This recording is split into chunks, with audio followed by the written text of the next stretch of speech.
오늘 성경 말씀은 에베소서 5장 21절에서 33절까지의 말씀입니다. 그리스도를 경외함으로 피차 복종하라. 아내들이여 자기 남편에게 복종하기를 주께 하듯 하라. 이는 남편이 아내의 머리됨이 그리스도께서 교회의 머리됨과 같음이니 그가 바로 몸의 구주시니라. 그러므로 교회가 그리스도에게 하듯 아내들도 범사에 자기 남편에게 복종할지니라. 남편들아 아내 사랑하기를 그리스도께서 교회를 사랑하시고 그 교회를 위하여 자신을 주신같이 하라. 이는 곧 물로 씻어 말씀으로 깨끗하게 하사 거룩하게 하시고 자기 앞에 영광스러운 교회로 세우사 티나 주름 잡힌 것이나 이런 것들이 없이 거룩하고 흠이 없게 하려 하심이라. 이와 같이 남편들도 자기 아내 사랑하기를 자기 자신과 같이 할지니 자기 아내를 사랑하는 자는 자기를 사랑하는 것이라. 누구든지 언제나 자기 육체를 미워하지 않고 오직 양육하여 보호하기를 그리스도께서 교회에게 함과 같이 하나니 우리는 그 몸의 지체임이라. 그러므로 사람이 부모를 떠나 그의 아내와 합하여 그 둘이 한 육체가 될지니 이 비밀이 크도다. 나는 그리스도와 교회에 대하여 말하노라. 그러나 너희도 각각 자기 아내 사랑하기를 자신같이 하고 아내도 자기 남편을 존경하라. 아멘.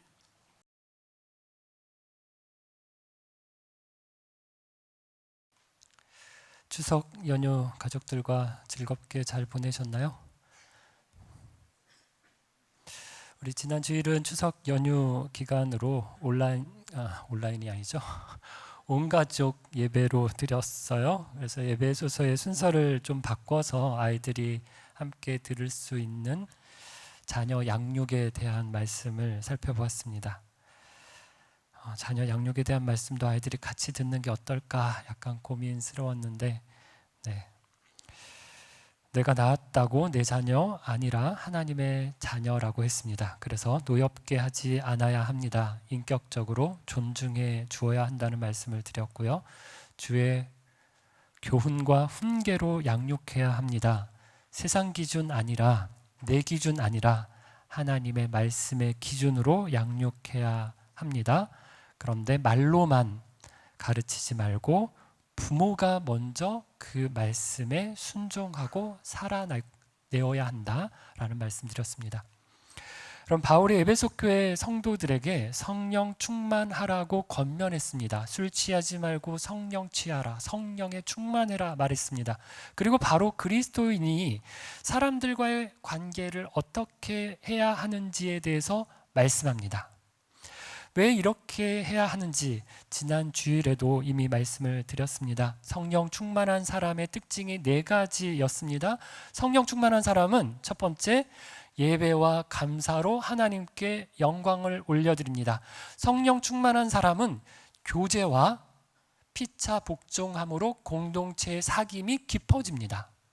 성령 충만한 사람의 특징, 하나님과 사람들, 공동체와의 관계가 깊어진다. 우리가 지난주에 살펴본 부모와 자녀와의 관계도 그렇고요. 오늘 보게 되는 부부 사이의 관계도 마찬가지입니다. 피차 복종하라고 하는 성령 충만한 사람이 보여주는 4번째 특징과 모두 관련이 있습니다.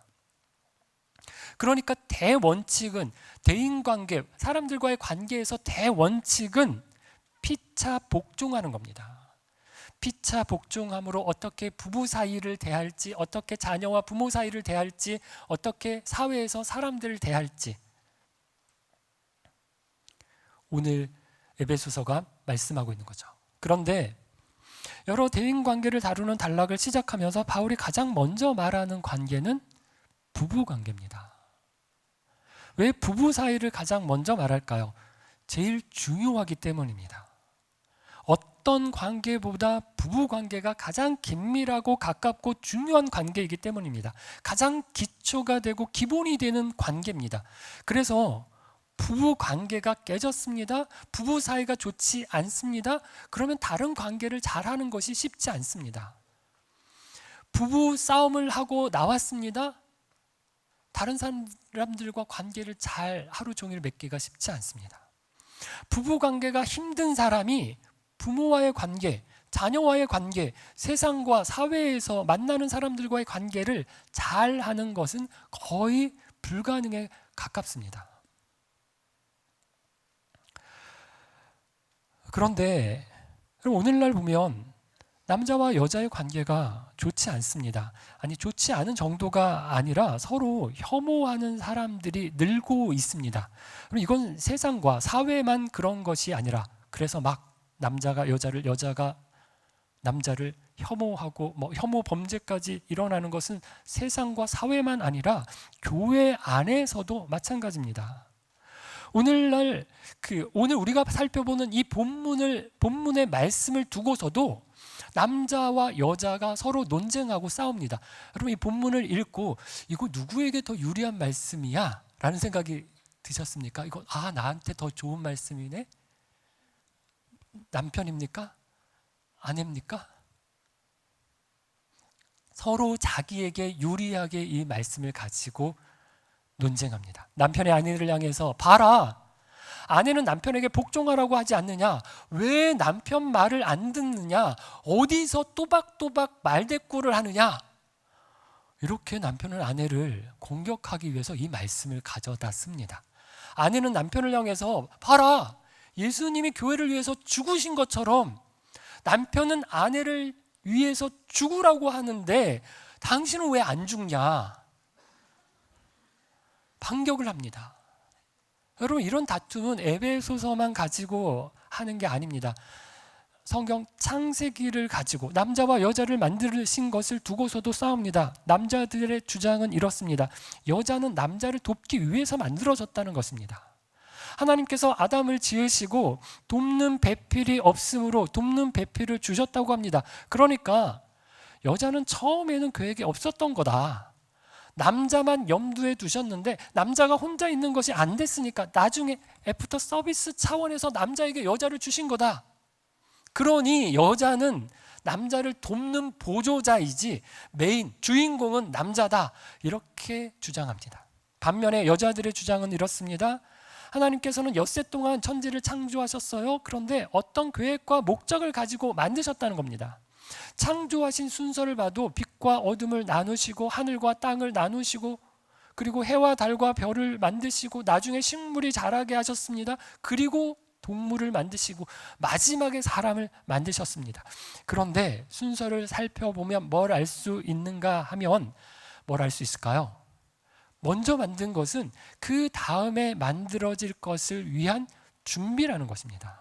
가령 바다를 먼저 만드시고 나중에 물고기를 만드셨습니다. 땅을 만드시고 나중에 식물이 자라게 하셨습니다. 식물이 있고서야 동물을 만드셨습니다. 이렇게 보면 사람은 어떻게 됩니까? 남자를 만드시고 나중에 여자를 만드셨습니다. 그러니까 여자를 만드시기 위해서 준비로 남자를 만드신 거다, 먼저. 그러니 주인공은 맨 마지막에 만들어진 여자다. 이렇게 말합니다. 어떻습니까? 그럴듯한 것 같나요? 이거 가지고 또 집에 가서 싸우지 마시고요. 그런데 창세기에 나오는 남자와 여자를 만드신 말씀을 두고 하나님은 남자와 여자가 서로 싸우라고 이 말씀을 두셨을까요? 이 말씀 기록하셨을까요? 누가 만들어졌느냐? 누가 더 중요하냐? 이걸 가지고 싸우라고 창세기에 이 말씀 기록하셨을까요? 그렇지 않을 겁니다. 창세기를 보면 하나님이 생명을 만드시는 이야기가 나오는데 특이한 것은 다른 동물들은 다 처음 만드실 때부터 남자와 여자, 암컷과 수컷을 함께 만드셨습니다. 그런데 남자만 만드셨습니다. 그리고 사람이 혼자 있는 것이 좋지 못하니 내가 그를 위하여 돕는 배필을 지으리라 말씀하셨습니다. 그리고 여자를 만드시고 남자가 부모를 떠나 그의 아내와 합하여 둘이 한 몸이 될 것이다 말씀하셨습니다. 남자와 여자를 창조하신 이야기를 다른 동물들과 달리 자세하게 말씀하시는 이유가 무엇일까요? 남자와 여자를 나누고 싸우라고 말씀하신 것이 아닙니다. 남자와 여자가 결혼을 통해서 한 몸, 한 육체가 되는 것을 강조하기 위해서 말씀하신 겁니다. 오늘 본문의 말씀도 마찬가지입니다. 22절을 보면 아내들이여 자기 남편에게 복종하라고 합니다. 어떤 사람은 복종하라는 이 말을 들으면서 알러지 반응을 보입니다. 성경이 여자들을 차별한다라고 말합니다. 그런데 에베소서가 기록될 당시 로마를 생각해 보십시오. 아내의 인권, 여성의 권리 거의 없던 시대입니다. 바닥이었습니다. 남편은 아내를 물건처럼 여기던 시대입니다. 이런 시대에 아내에게 남편에게 복종하라고 합니다. 이 말씀을 사람들이 어떻게 받았을까요? 당연하게 여겼을 겁니다. 아니, 바울이 무슨 당연한 말을 하지? 생각했을 것입니다. 아내가 남편에게 복종할 수밖에 없었던 시대였기 때문입니다. 그런데 25절, 남편들에게 아내를 사랑하되 그리스도가 교회를 위해서 자신의 목숨을 주신 것 같이 사랑하라고 합니다. 여러분, 이 말씀은 어땠을까요? 이 말씀을 들을 때 당시 사람들은 어떻게 반응했을까요? 뭐라고? 아내를 위해서 목숨을 버리라고? 이게 무슨 소리야? 사람들이 귀를 의심하며 의아하게 생각했을 것입니다. 여러분, 성경은, 하나님의 말씀은 사람을 차별하지 않습니다. 차별하는 것처럼 보이는 이유는 성경이 기록된 시대와 문화를 고려하지 않고 읽기 때문입니다. 성경의 말씀은 하나님의 말씀입니다. 하지만 1차적으로 이 말씀을 기록한 인간 저자가 있고 1차적으로 이 말씀을 듣는 그 시대의 사람들이 있습니다. 그래서 오늘 현대를 살아가는 2000년이 지난 팔레스타인에서 주신 말씀을 오늘 이 한국에서 들을 때는 우리 관점, 우리 기준에서 안 맞는, 읽으면 차별하는 것 같이 느껴지는 말씀이 있습니다. 하지만 에베소서의 말씀을 로마 시대에서 읽어보십시오. 바울의 시대에서 이 말씀을 읽어보십시오. 여러 여자를 아내로 두고 종처럼 부려 먹던 시대입니다. 자녀를 소유물처럼 알았던 시대입니다. 종들을 물건처럼 취급했던, 그들의 목숨을 빼앗을 수 있었던 시대입니다. 그 시대, 그 문화 가운데서 오늘의 말씀을 읽어보십시오. 차별하지 않으시는 하나님, 시대와 문화를 뛰어넘어 모든 사람을 사랑하시는 하나님의 사랑이 담겨 있습니다. 우리가 이 말씀을 가지고 차별한다느니 싸우느니 나누느니 하는 것은 이 말씀을 기록한 하나님의 의도를 모르는 것입니다. 사랑하라고, 하나 되라고, 피차 복종하라고 주신 이 말씀 가지고 우리가 싸우고 논쟁하고 나뉜다면 하나님의 의도와 전혀 다른 방향으로 가는 것입니다. 이 마음으로 오늘 본문에서 말씀하시는 부부 사이에 지켜야 할 도리를 배우기 원합니다. 먼저 아내에게 주시는 말씀입니다. 앞서 살펴본 것처럼 22절입니다. 아내들이여 자기 남편에게 복종하기를 주께 하듯 하라. 이 말씀을 저는 처음 들을 때 아내는 무조건 남편에게 복종해야 한다고 생각했습니다. 그래서 남편과 아내의 의견이 맞섭니다. 그러면 당연히 남편 말에 따라야 한다고 생각했습니다. 그런데 꼭 그런 말씀일까요? 물론 두 사람의 의견이 맞서면 어느 한쪽에서 양보해야 싸움이 일어나지 않습니다. 그럴 때마다 모두 아내가 양보해야 합니까? 그래야 성경적일까요? 그렇다면, 그렇게만 본다면 오늘 성경적이지 않은 가정이 너무 많습니다. 많은 가정이 남편보다 아내의 결정권이 훨씬 셉니다. 저 나이를 기준으로 해서 저보다 연세가 많으신 분들은 남편들이 더 힘이 세신 가정들이 종종 있겠지만 저의 나이를 기준으로 어린 부부들은 아내들이 힘이 훨씬 셉니다. 쩔쩔맵니다. 다시 한번 말씀드리지만 바울 살았던 시대는 아내가 남편에게 복종하는 것, 이건 두말하면 잔소리였던 시대입니다. 이 시대에 바울이 아내들에게 남편에게 복종하라고 합니다. 여기까지는 너무 상식적인 말입니다. 성경이 말하지 않아도 당연히 복종할 수밖에 없었습니다. 그런데 그 다음이 중요합니다. 남편에게 복종하기를 어떻게 복종하라고요? 주께 그리스도께 하듯 하라고 합니다. 23, 24절입니다. 이는 남편이 아내의 머리됨이 그리스도께서 교회의 머리됨과 같음이니 그가 바로 몸의 구주시니라. 그러므로 교회가 그리스도에게 하듯 아내들도 범사에 자기 남편에게 복종할지니라. 그리스도인이 아니라도 아내들은 남편에게 복종합니다. 그런데 그리스도인 아내들은 복종할 때 어떻게 복종합니까? 억지로 하지 않습니다. 와, 저것도 남편이라고, 와, 저것도 말이라고 하나? 이러면서 막 대들고 싶습니다. 막 맞서고 싶습니다. 그러지 말라는 겁니다. 교회가 그리스도께 하듯 복종하라고 합니다. 마음으로부터 존중해서 따르라는 것입니다. 이 말씀을 적용해 보겠습니다. 아내 여러분, 남편이 못마땅할 때가 있으시죠? 남편이 복종할 만하고 존경할 만하고 우러러 보고 따를만 하면 참 좋겠어요. 그런데 그렇지 않을 때가 많습니다. 그래서 서로 의견이 안 맞고 맞서고 싸우기도 합니다. 그럼에도 존중해 주십시오. 내 남편입니다. 못마땅할 때마다 남편을 면박주고 구박하고 무시하면 어떨까요? 남편이 더 길을 못 펴니다. 특히 다른 집 남편이랑 비교하면서 누구네 집 남편은 말이야 이러면서 비교하면 어떨까요? 남편이 집에 들어오는 것을 무서워합니다. 제 아내에게 참 고마운 것이 있는데 저를 존중하고 칭찬해 줍니다.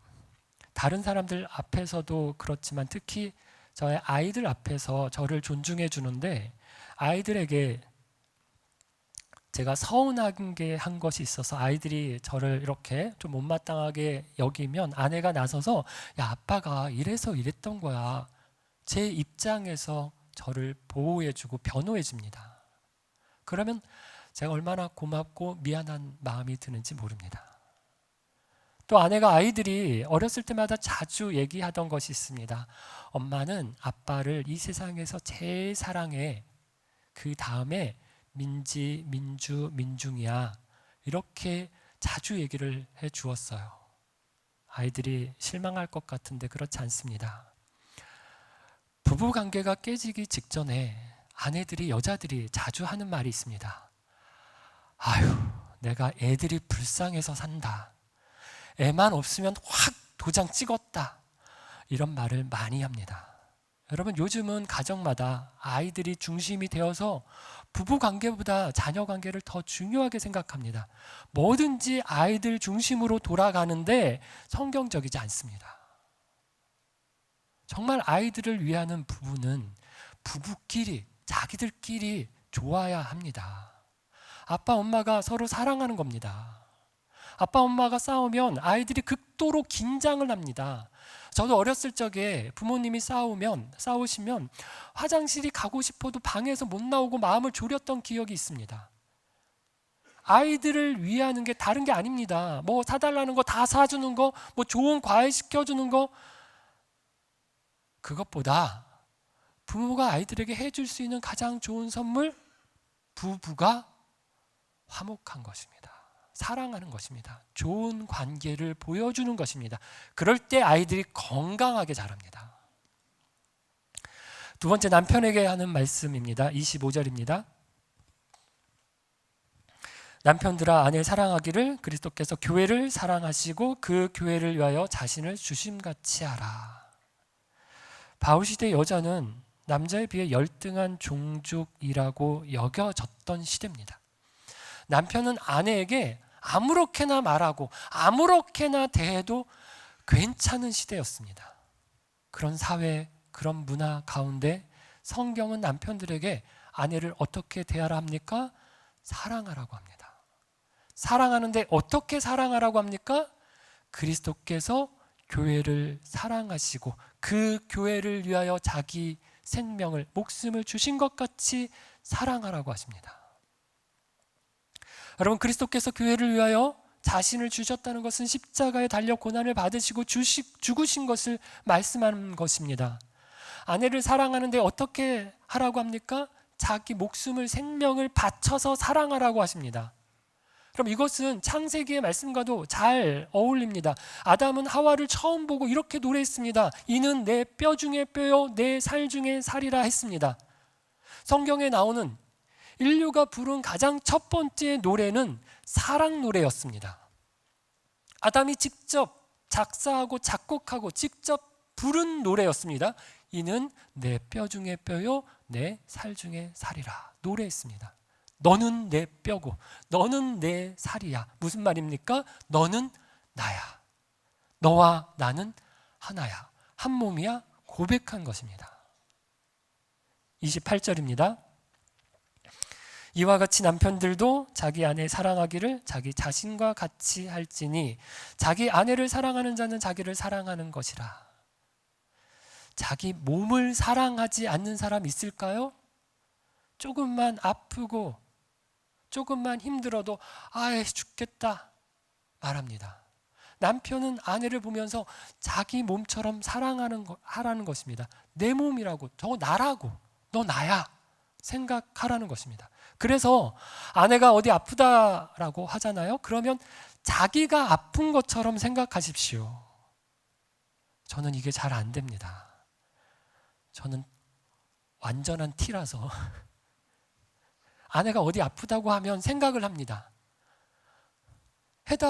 답을 주려고 합니다. 아, 좀 쉬어. 약 먹었어? 병원을 가지.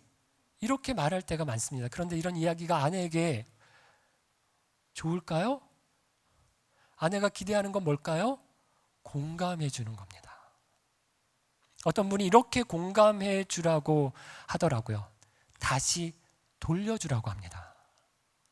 아내가 어디 아프다고 하면 화들짝 놀라야 합니다. 그러면서 말한 걸 그대로 다시 말해주는데, 여보, 나 머리가 아파. 그러면 응, 약 먹어. 그러면 안 돼요. 헉, 그래? 머리가 아파? 이렇게만 하면 된다는 것입니다. 거기다가 하나 더 덧붙이면 좋은데, 어떻게 하지? 많이 아파? 이렇게 하면 약 먹어라, 병원 가라 이런 것보다 훨씬 아내가 공감받고 있구나, 이 남자가 나를 사랑하고 있구나 이렇게 느낀다는 것입니다. 그런가요? 놀래주는 거. 왜 어디 뜨거운 거에 손을 대었어요? 그러면 아 뜨거워 소리 지르면서 놀라잖아요. 그렇게 자기 몸처럼 아내의 소리에 반응하라는 것입니다. 그럼 이런 설교는 진짜 제가 하면 안 되는 설교입니다.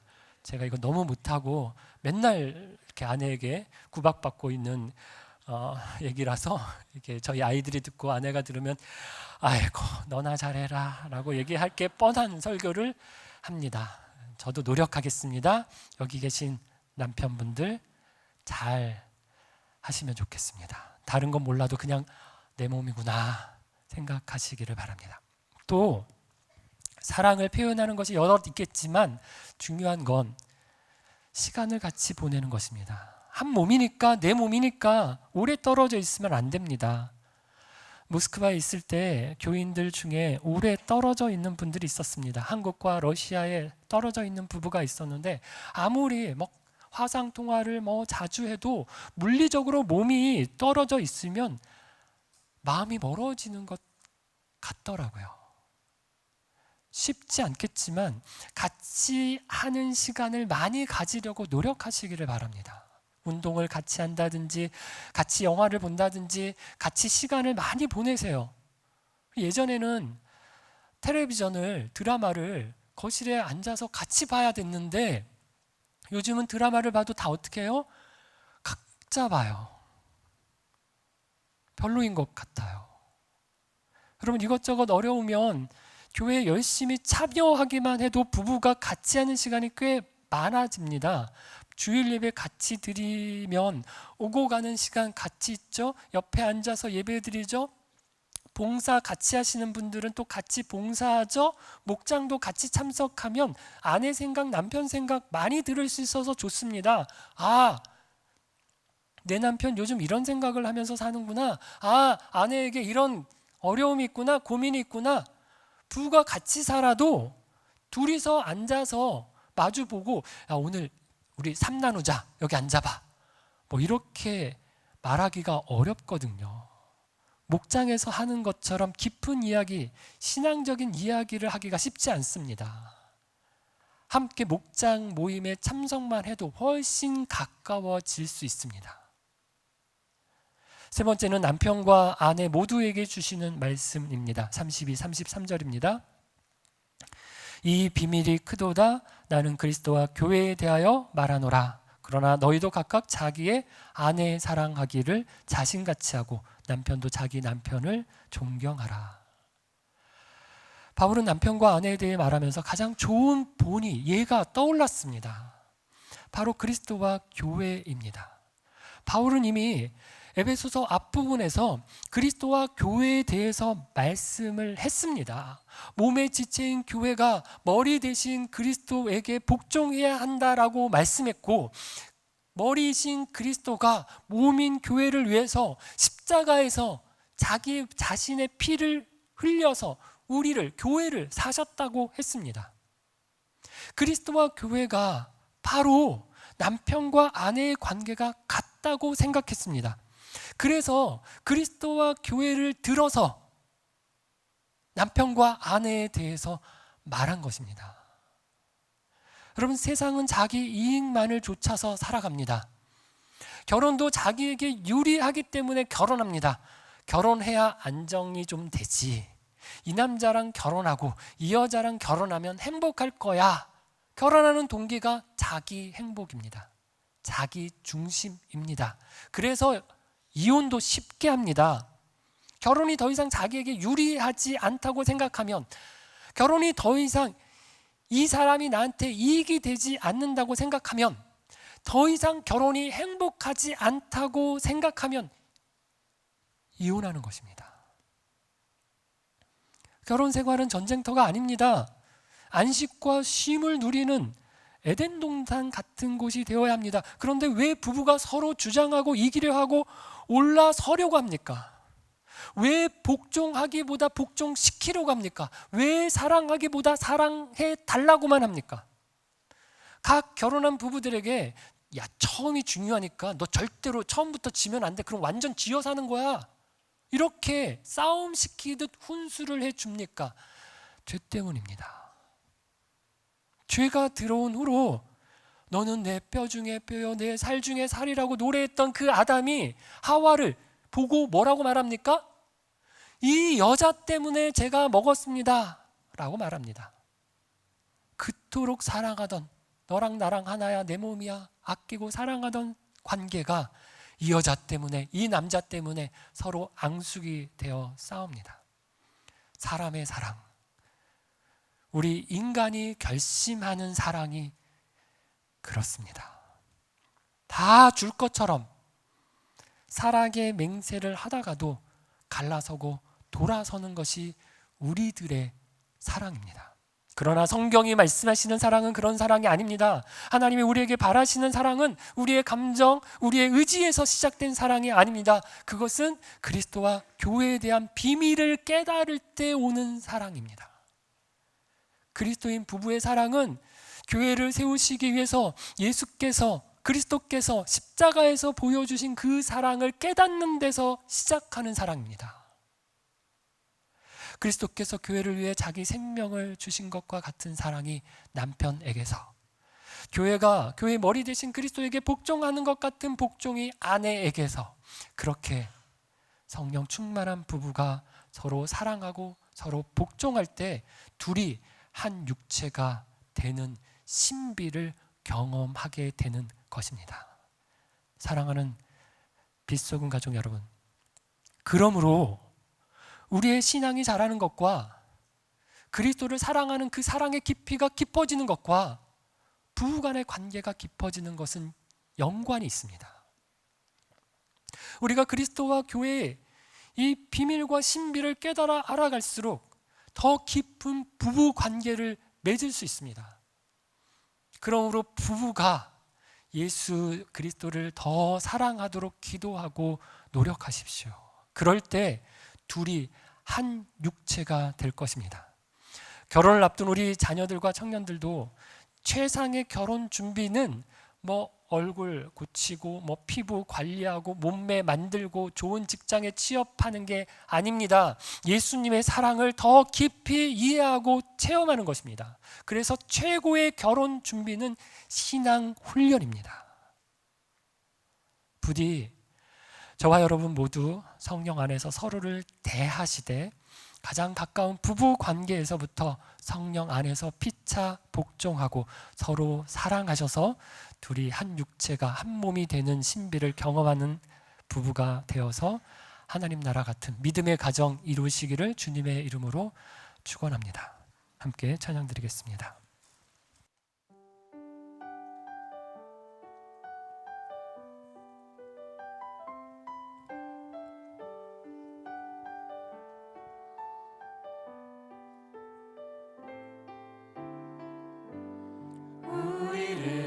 죽기까지 사랑한 그 사랑으로 당신을 사랑하리.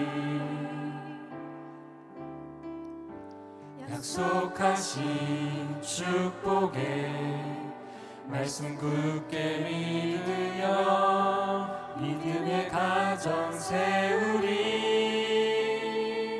우리 함께 섬기며 믿음의 가정 세우리. 거친 세파가 몰아칠 때 세상 사람들 모두 알게 되리. 믿음 위에서 우리 가정.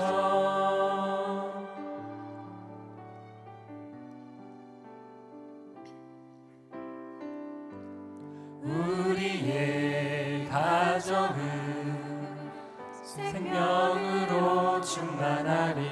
은혜와 사랑으로 우리의 사랑은 희생하며 섬기는 것 주님 보이신 대로 우리 함께 섬기며 주님 모습 닮아가리. 주님께까지 자라가리. 생명의 빛이 세상에 전하리. 믿음 위에서 우리 가정.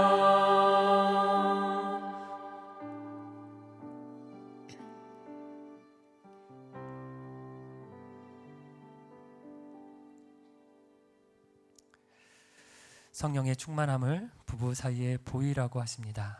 교회가 그리스도를 섬기듯 복종하겠습니다. 그리스도가 교회를 위해 자신을 주신 것처럼 사랑하겠습니다. 믿음이 자랄수록 부부가 서로 복종하고 서로 사랑하게 하옵소서. 한 몸 되게 하옵소서. 성령 충만함을 가정에서부터 살아내게 하옵소서. 자기만 생각하고 자기만 위하는 세상의 부부, 세상의 가정 같지 않게 하시고 구별된 거룩함을 보이는 믿음의 가정 되게 하옵소서.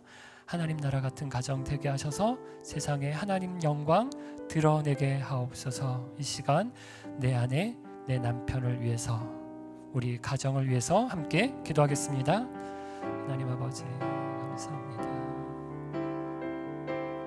부부가 되게 하시고 아내를 얻게 하시고 남편을 얻게 하셔서 함께 부부가 되고 한 몸 되고 사랑하고 복종하고 하나님의 은혜 가운데 자라나게 하신 겁니다.